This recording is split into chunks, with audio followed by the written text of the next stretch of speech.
अब ये क्वेश्चन क्या कह रहा है, इस क्वेश्चन को ध्यान से समझेंगे। ये क्वेश्चन बोल रहा है find the position of centre of mass of uniform lamina as shown in figure if the mass density of the lamina is sigma.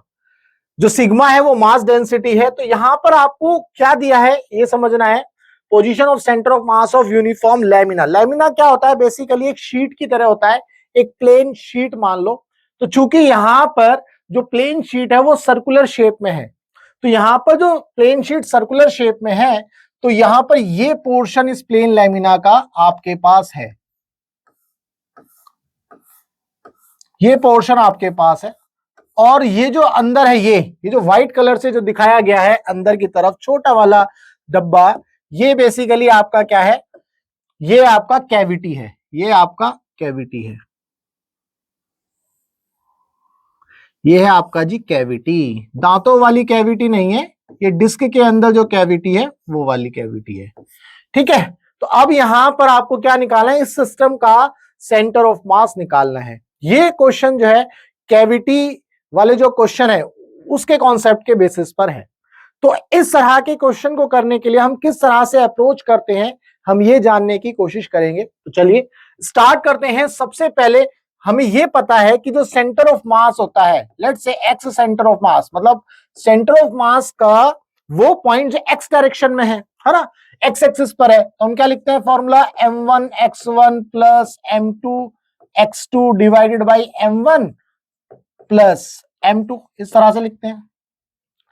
ये कब लिखते हैं, ये हमें पता है कि जब हम मान लेते ये डिस्क का एक ये वाला पोर्शन और एक ये सर्कुलर डिस्क छोटा वाला ये पोर्शन, मान लो यहां पर ये दो अलग अलग होते, तो हम यहां पर बीच में क्या लगाते हैं, प्लस लगाते हैं, ये जो है हम प्लस लगाते हैं।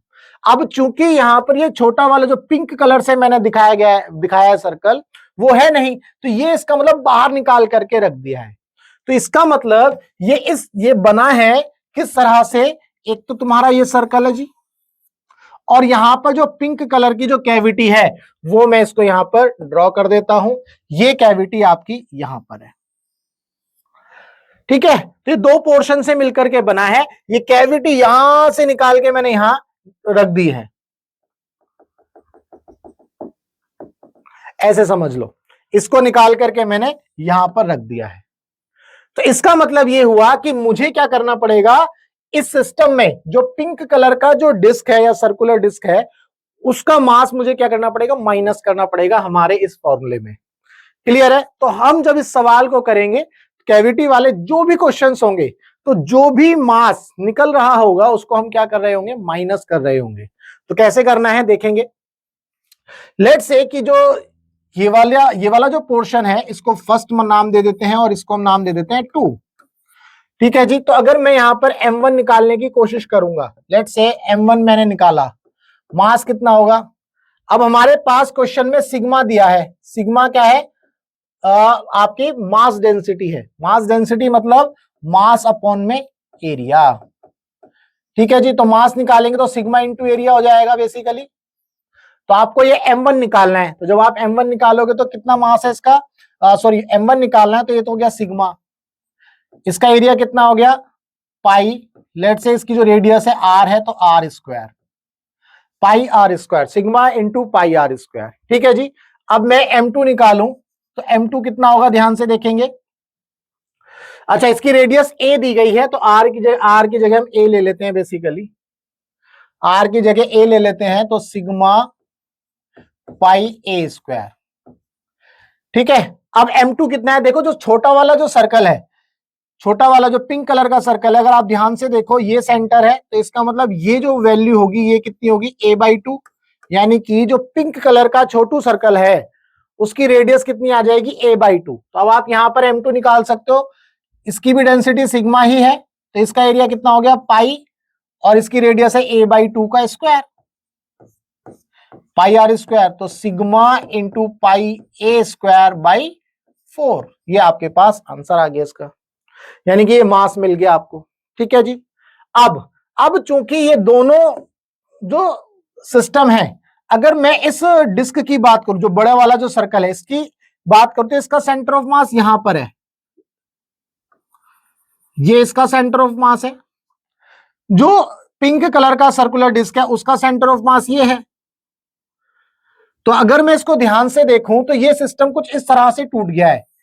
एक तो मास यहां रखा हुआ है जिसका मास यहां पर कंसंट्रेट है बड़ी वाली डिस्क का, और जो छोटू डिस्क है उसका जो मास है वो यहां पर है, यहां पर कंसंट्रेट है।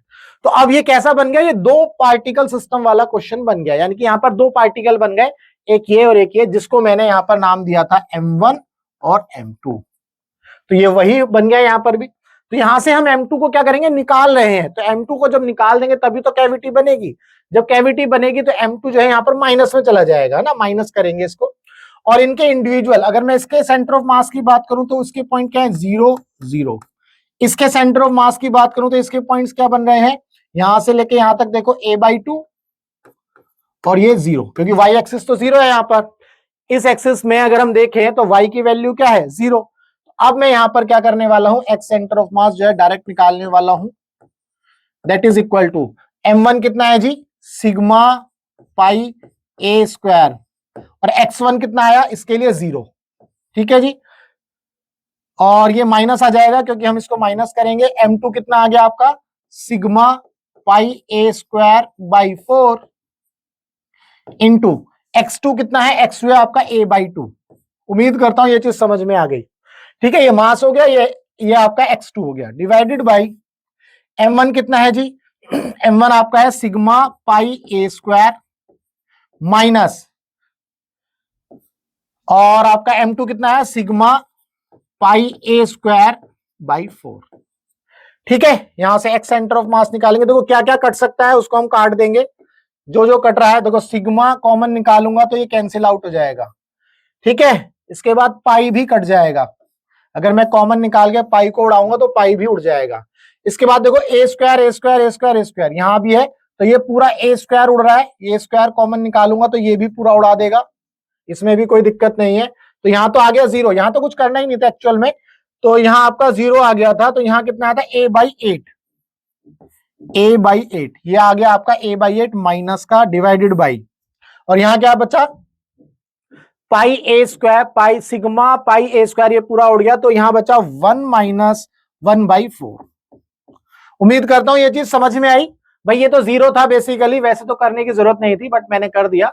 चलो यहां पर कितना आ गया, माइनस a/8 डिवाइडेड बाई 4 एकम 4 में से गया 3, 3/4, तो ये 4 दूनी 8, ये कैंसिल आउट हो गया, तो माइनस में a/3 2 6 माइनस a/6। ये आपके पास आ गया x सेंटर ऑफ मास।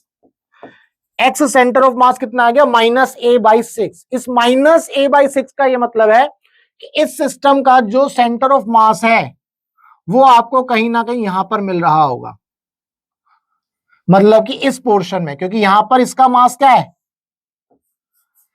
जो बड़ी वाली डिस्क है उसका मास ज्यादा है। तो हमने ये तो पढ़ा ही है कि जो सेंटर ऑफ मास है वो कहां शिफ्ट होता है, जहां पर ज्यादा मास होता है। तो यहां पर x सेंटर ऑफ मास मिल गया, और y सेंटर ऑफ मास कितना है, y सेंटर ऑफ मास 0 है, तो पॉइंट आपको मिल गए माइनस a/6 और ये 0। ये आ गए आपके सेंटर ऑफ मास के पॉइंट्स। सेंटर ऑफ मास निकालने का मतलब है कि हमें सेंटर ऑफ मास की पोजीशंस निकालनी है। तो उम्मीद करता हूं इस क्वेश्चन के अंदर अगर आपका कोई डाउट रहा होगा तो वो डाउट आपका जो है क्लियर हो गया। बेसिकली कैविटी वाले क्वेश्चंस में आपको क्या करना है, जो कैविटी बनती है वो 2 पोर्शन से या 3 पोर्शन से मिलकर के बनी होगी। तो आपको क्या करना है, जो भी कैविटी वाला पोर्शन है उसको माइनस करना है, उस मास को माइनस करना है आपके जो फॉर्मूले हैं उसके अंदर। ठीक है, तो यहां पर जो है इस तरह से आपको इस सवाल को अप्रोच करना है। उम्मीद करता हूं आपका इस सवाल के अंदर जो भी डाउट था वो डाउट जरूर क्लियर हुआ होगा। अगर आपका फिजिक्स में कोई भी डाउट है तो आप इस नंबर पर व्हाट्सएप कर सकते हैं, हम आपके डाउट का बेस्ट वीडियो सॉल्यूशन आपको बना करके देंगे। हमारा मकसद है टीच फ्री फॉर इंडिया, यानी कि आप इंडिया के किसी भी कोचिंग सेंटर में पढ़ते हो, चाहे आकाश में, एलन में, पीडब्ल्यू में, कहीं भी आपका फिजिक्स के अंदर चाहे थ्योरी है या क्वेश्चन है, कोई डाउट है तो आपको करना क्या है, आपको अपना डाउट जो है इस नंबर पर व्हाट्सएप करना है, हम आपके डाउट का बेस्ट वीडियो सॉल्यूशन आपको बना करके देंगे। तो चलिए मिलेंगे हम अपने नेक्स्ट क्वेश्चन में।